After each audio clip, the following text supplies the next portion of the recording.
À la une de cette édition d'information sur CAM News 24, activité préélectorale, le président de l'ECAM salue la bonne collaboration qui existe entre les différentes équipes au travail sur le terrain à Bamenda. Samuel Fonkabazou a dit sa satisfaction au cours d'un point de presse donné ce samedi dans le chef-lieu de la région du Nord-Ouest Cameroun où il séjourne dans le but de s'assurer de la bonne marche de la double opération qu'organise l'organe en charge de toutes les opérations électorales et référendaires dans cette partie du pays comme partout ailleurs sur l'étendue du territoire national. La 27e promotion de l'école de faune de Garouaï sur le terrain. Les éléments de la QV 2013 ont reçu leur diplôme de fonds de formation au cours d'une cérémonie présidée par le secrétaire général des services du gouverneur de la région du Nord, Fidel Teni. Ils ont reçu de ce dernier pour mission de jouer le rôle d'avant-garde dans la préservation, la promotion et la protection du patrimoine faunique menacé de part et d'autre par le braconnage. Voilà pour le sommaire. C'est sur CAM News 24. Bonsoir à tous. Ouvrons donc cette édition d'information avec l'activité préélectorale, puisque le président de Elections Cameroun salue la bonne collaboration entre les équipes au travail sur le terrain à Bamenda. Samuel Fonkabazou a dit sa satisfaction au cours d'un point de presse donné ce samedi 8 juin 2013 dans le chef-lieu de la région du Nord-Ouest Cameroun, où il séjourne dans le but de s'assurer de la bonne marche, mais surtout de la bonne marche, de la double opération que mène actuellement l'organe électoral sur l'ensemble du territoire national. Dans la Mesam, qui constitue la première étape de son séjour, le président du conseil électoral a sillonné les 16 antennes que compte le département. Il a ainsi profité de l'occasion pour saluer l'implication de tous les membres des commissions mixtes, mais surtout profiter pour inviter les citoyens à aller s'inscrire pour ceux qui ne l'ont pas encore fait et à d'autres encore d'aller retirer leurs cartes déjà disponibles pour question donc d'éviter la bousculade à la dernière minute. Pour le reste, la distribution se fera également au porte-à-porte selon un chronogramme qui sera établi et diffusé dans les tout prochains jours. Bon à savoir, sur les 124 076 cartes déjà disponibles, 9 418 seulement ont été retirées à ce jour. Voici à présent une attitude de Samuel Fonkabazou dans cet extrait sélectionné par Eric Ticheux. Nous avons déjà visité les 16 antennes communales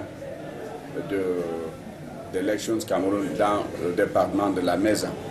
Et partout où nous sommes allés, il y a eu un engouement certain, tant de la part des électeurs qui retirent leurs cartes, ou ceux qui s'inscrivent encore, et aussi bien de la part de nos collaborateurs et des membres de la commission mixte, chargée de l'établissement et de la distribution des cartes et aussi des inscriptions, puisque les inscriptions continuent. Les cartes ne sont pas encore toutes produites. Il y a encore des communes, des antennes communales où les cartes ne sont pas encore disponibles. Que tous ceux-là prennent leur mal en patience. D'ici peu, toutes les cartes seront dans la région et nous allons planifier donc cette distribution pour que tout le monde puisse avoir leur carte. Je lance aussi un appel à la direction de tous les électeurs de tout faire pour retirer leurs cartes, pour qu'ils ne laissent pas ces cartes, pour que le jour de vote, nous ayons des centaines et des centaines de cartes dans les bureaux de vote. Lutte contre la vie chère, toujours dans la région de Nord-Ouest Cameroun et l'AMIRAP qui continue son déploiement habituel sur le terrain. La mission de ravitaillement et d'approvisionnement en produits de première nécessité a ouvert un autre marché témoin dans la région du Nord-Ouest Cameroun depuis ce 8 juin 2013. Comme lors des occasions passées, de nombreux producteurs et commerçants permettront ainsi aux nombreux demandeurs de rentrer en possession des produits de première nécessité à des prix promotionnels. Le point avec Christian Véné et les Ticheux. Pour cette nouvelle trouvaille à la place commerciale de Bamenda, de nombreux exposants sont venus mettre leurs fruits de labeur à la portée du grand public, dont certains des membres ne justifient pas toujours d'un pouvoir d'achat élevé. Le pouvoir d'achat de la population souvent est très bas, mais comme le prix souvent vient aux consommateurs au prix très bas parce que l'État donne support les promoteurs qui vendent dans ce marché. Et comme ça, nos prix dans ce marché sont très très bas. Comme dans les marchés témoins antérieurs, les prix ont été taillés à la bourse des demandeurs avec à l'arrière les bonnes affaires des vendeurs. Avec la MIRAP, on réussit à augmenter nos ventes de plus parce qu'il y a beaucoup plus de recensement par rapport au marché, il y a beaucoup de gens qui viennent, donc on a plus de ventes que des autres mois. Région agricole par excellence, le Nord-Ouest en général et ses agriculteurs en particulier ont par cette vente promotionnelle la possibilité d'écouler les produits de leur plantation qui ne vont pas échapper au regard d'une clientèle riche et variée, bien que les premières journées aient été timides. Dans la région de l'extrême nord, 20 millions de francs CFA pour soutenir les projets de jeunes des communes de Mokolo et Koza dans le département du Mayo-Sanaga. Et cette importante enveloppe a été mise à la disposition des 2 communes de ce département par le programme intégré d'appui aux acteurs du secteur informel, le PIASI, au cours d'une cérémonie solennelle tenue à Mokolo. Une aubaine qui va donc permettre aux jeunes engagés dans le secteur informel de booster leurs activités et vaincre définitivement le chômage. Le point est surtout des précisions avec Célestin Tabouli et Serge Tetka. C'est dans le cadre du partenariat entre les communes et le programme intégré d'appui aux acteurs du secteur informel PIASI. Ce financement est l'aboutissement de la signature d'une convention engagée entre cette structure et les communes de Mokolo et de Koza qui bénéficient chacune d'une enveloppe de 10 millions de francs CFA. Cet argent devra ainsi servir à soutenir les jeunes déterminés à sortir du chômage et de la délinquance juvénile, appui financier qui arrive à point nommé. Nous sommes 2 communes choisies dans l'extrême nord. D'une part, c'est bien parce que nous, les gens se disent qu'être premier, c'est bon. Mais quelquefois, être premier, c'est mauvais parce que vous avez suivi même le discours d'intervention du coordinateur national. Il s'agit d'un prêt. Et si nous voulons non seulement que les communes de Koza et de Mokolo doivent bénéficier, mais si nous voulons faire bénéficier les communes de l'extrême nord, nous devons nous battre, c'est-à-dire nous 2 communes aujourd'hui choisies, à tout faire, à choisir parce qu'ils sont très nombreux, ce groupe de jeunes. Nous allons d'abord choisir également des groupes phares. Nous sommes quand même des maires anciens. Je prends le cas de Mokolo, depuis 1985, il est maire, il connaît pratiquement tous les jeunes. En remettant solennellement l'enveloppe aux 2 élus municipaux, Claude Melo Nensoé, le coordinateur national du PIASI, a tenu à préciser que le partenariat ainsi conclu devrait permettre de renforcer et de consolider le mécanisme de contrôle et de suivi des bénéficiaires. Pour ce faire, les communes doivent procéder à la localisation des cibles et à l'élaboration d'un fichier local des jeunes et des acteurs et promoteurs du secteur informel demandeurs de financement. Le préfet Maurice Tiofosa du Mayo-Sanaga a engagé les maires à faire preuve de lisibilité. Aux jeunes, il va demander d'être sérieux et responsables dans la gestion des fonds qui leur sont alloués par le PIASI à travers la commune pour booster leurs activités respectives. Ces appuis financiers, rappelons-le, seront remboursables moyennant un taux d'intérêt de 6% et l'échéancier de remboursement s'étale sur 15 mois avec possibilité d'indifférer de 6 mois. De toute autre chose à présent, la 27e promotion de l'école de faune de Garoua est sur le terrain. Les éléments de cette nouvelle cuvée de 2013 ont reçu leur diplôme de fin de formation au cours d'une cérémonie présidée par le secrétaire général des services du gouverneur de la région du Nord, Fidel Teni. Ils ont d'ailleurs reçu de ce dernier la permission de jouer le rôle d'avant-garde dans la préservation, la promotion et la protection du patrimoine faunique menacé de braconnage. Giscard Manbouni et Eric Tichu nous en disent plus. Ils étaient une cinquantaine d'ingénieurs de faune et forêt représentant la Centrafrique, le Congo-Brazza, la République démocratique du Congo, la Guinée équatoriale et le Cameroun. Ils se sont outillés après 2 ans de durs apprentissages à défendre la forêt et la faune de leur pays d'origine. C'est d'ailleurs l'engagement pris par chacun de ces hommes et femmes devant les autorités de l'unique école de faune et de forêt de la sous-région Afrique centrale. Je vous exhorte à plus d'ardeur au travail, à la discipline, au respect des règles assignées aux fonctionnaires paramilitaires, à copier le bon exemple chez nos prédécesseurs afin que l'an prochain nous nous retrouvons ici pour la même cause, leur a recommandé le directeur de l'école, Dr Francis Tarlachebi. Ce dernier a profité de l'occasion pour présenter succinctement l'école de faune de Garoua. On apprendra par exemple que cette école a été créée en 1960 1970. Elle est bâtie sur une superficie de 24 hectares. Le parc de Ouaza dans l'extrême nord du pays, celui de la Benoué, de Bouba-Djida et du Fao constituaient des cadres appropriés pour les enseignements pratiques des apprenants. Un cadre favorable à l'apprentissage qui attire plutôt les étudiants. Je suis très satisfaite parce que j'aime les animaux.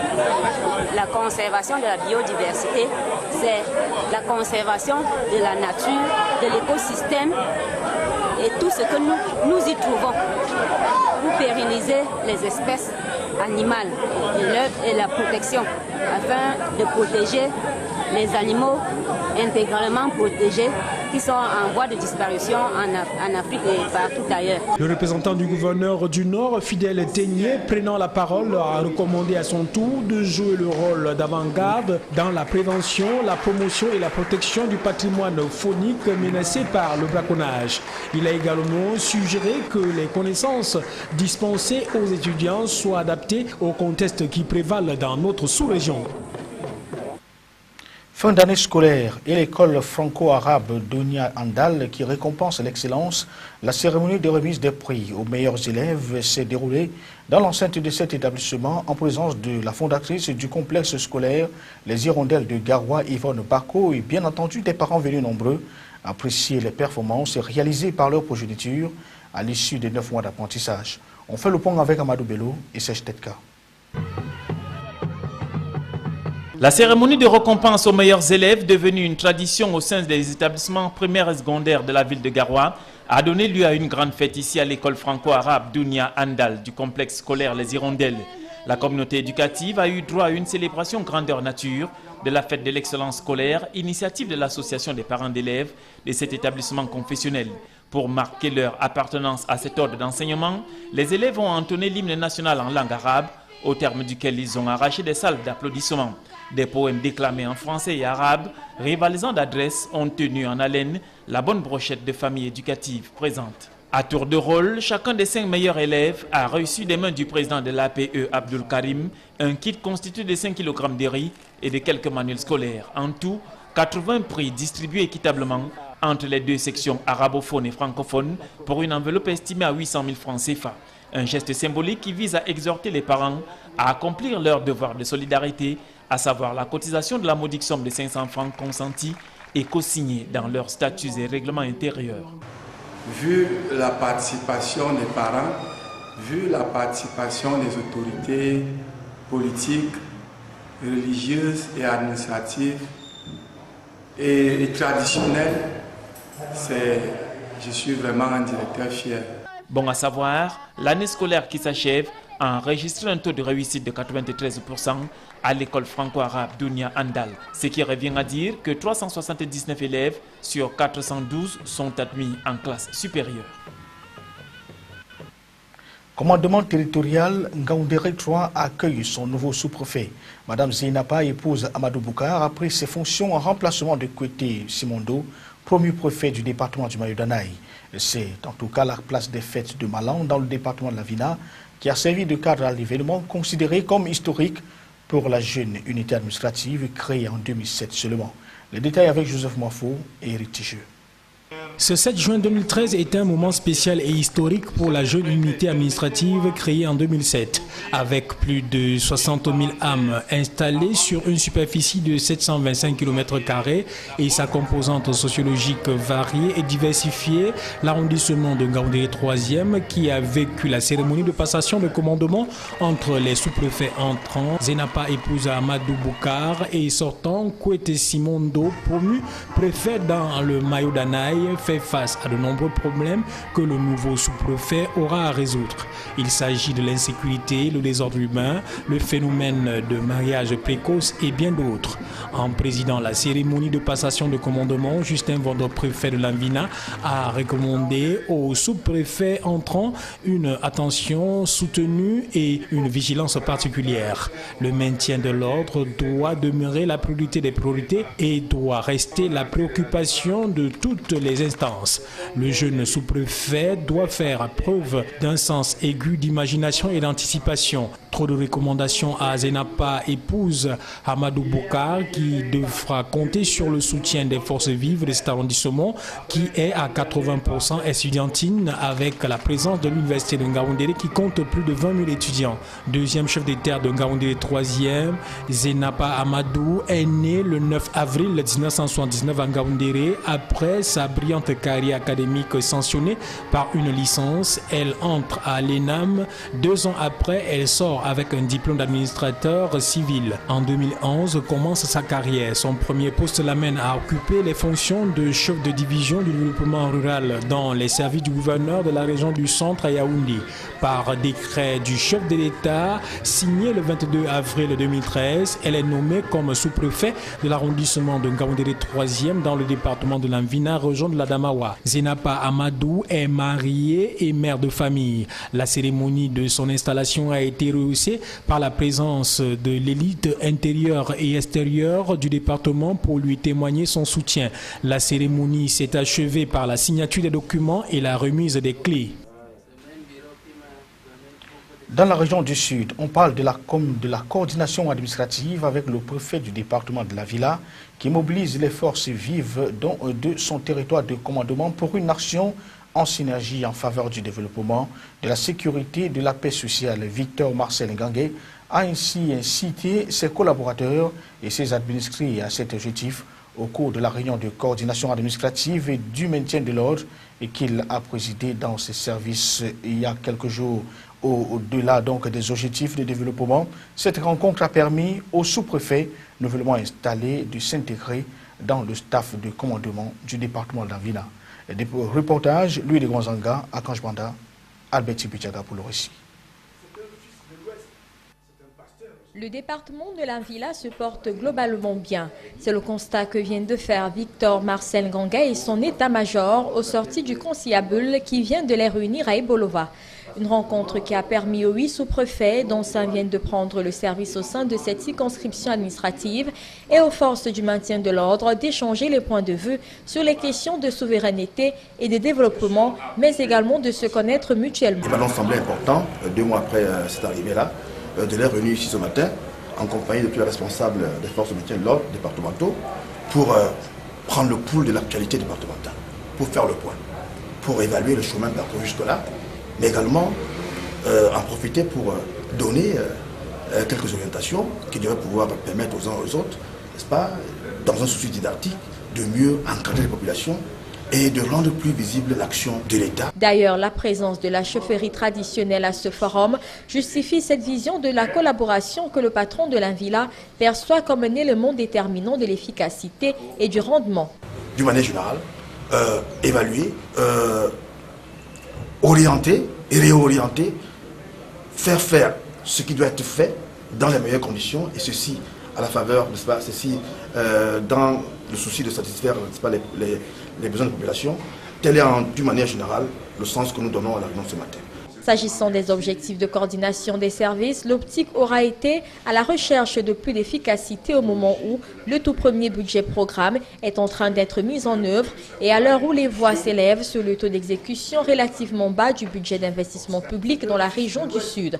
Au plan social et selon les rapports des sous-préfets, le climat demeure serein dans tout le département, 1 mois et demi après les élections sénatoriales et quelques semaines après la célébration de l'unité nationale. Mais au-delà de ce calme relatif, il n'en reste pas moins vrai que d'autres défis interpellent les chefs de terre. Au demeurant, toutes les autorités administratives et les forces du maintien de l'ordre de ce département ont été mobilisées dans la perspective des prochaines échéances électorales. À l'étranger, dans cette édition d'information, enquête information judiciaire pour homicide volontaire ouverte désormais contre Esteban dans la mort de Méric. En Afrique du Sud, Nelson Mandela, de nouveau hospitalisé pour une infection pulmonaire. Et en Turquie, la contestation qui ne faiblit pas. Des milliers de personnes sont attendues dans les rues pour la suite des manifestations. Le résumé de l'actualité internationale, l'AFP. Une information judiciaire pour homicide volontaire ouverte contre le principal suspect, Esteban, dans la mort de Clément Méric. Le Premier ministre a par ailleurs annoncé une procédure de dissolution du groupuscule d'extrême droite Jeunesse nationaliste révolutionnaire. À l'issue de 2 jours d'enquête, il apparaît que Clément Méric est mort des coups reçus au visage et non en raison de sa chute, comme l'a révélé l'autopsie. Nelson Mandela, de nouveau hospitalisé pour une infection pulmonaire. Son état est jugé préoccupant mais stable. Le héros de la lutte anti-apartheid, âgé de 94 ans, a été admis tôt ce matin dans un établissement de Pretoria. Nelson Mandela respire sans assistance, selon le porte-parole de la présidence. La contestation anti-Erdogan ne faiblit pas en Turquie. Des dizaines de milliers de personnes sont de nouveau attendues dans les rues. De nombreux manifestants ont passé la nuit à la Belle Étoile sur la place Taksim d'Istanbul et dans le parc Gezi. Le Premier ministre a tenté vendredi de jouer l'apaisement en indiquant être prêt à entendre toutes les revendications démocratiques. Au moins 5 morts dans une fusillade en Californie. Un homme équipé d'un fusil d'assaut semi-automatique a tué 4 personnes à Santa Monica avant d'être abattu par la police de la ville. Les mobiles de cette tuerie restent encore inconnus. Le Made in France, gage de qualité, un pari qui peut rapporter aujourd'hui dans un secteur sinistré par les délocalisations, celui de la chaussure, avec la marque Paraboot. L'entreprise iséroise créée en 1927 affiche une santé insolente. Elle prévoit même de rapatrier la production de baskets de ville du Portugal. Un défi permanent quand on sait que l'Asie concentre désormais 87% de la production mondiale de chaussures. À retenir de cette édition d'information sur CAM 24, activité préélectorale, le président de l'ECAM qui salue la bonne collaboration qui existe entre les différentes équipes au travail sur le terrain à Bamenda. Samuel Fonkamazou a dit sa satisfaction au cours d'un point de presse donné ce samedi dans le chef-lieu de la région du Nord-Ouest, dans le but de s'assurer de la bonne marche et de la double opération que mène actuellement la structure en charge de toutes les opérations électorales et référendaires au Cameroun, comme partout ailleurs sur le territoire national. Et puis la 27e promotion de l'école des fautes de Garoua est sur le terrain.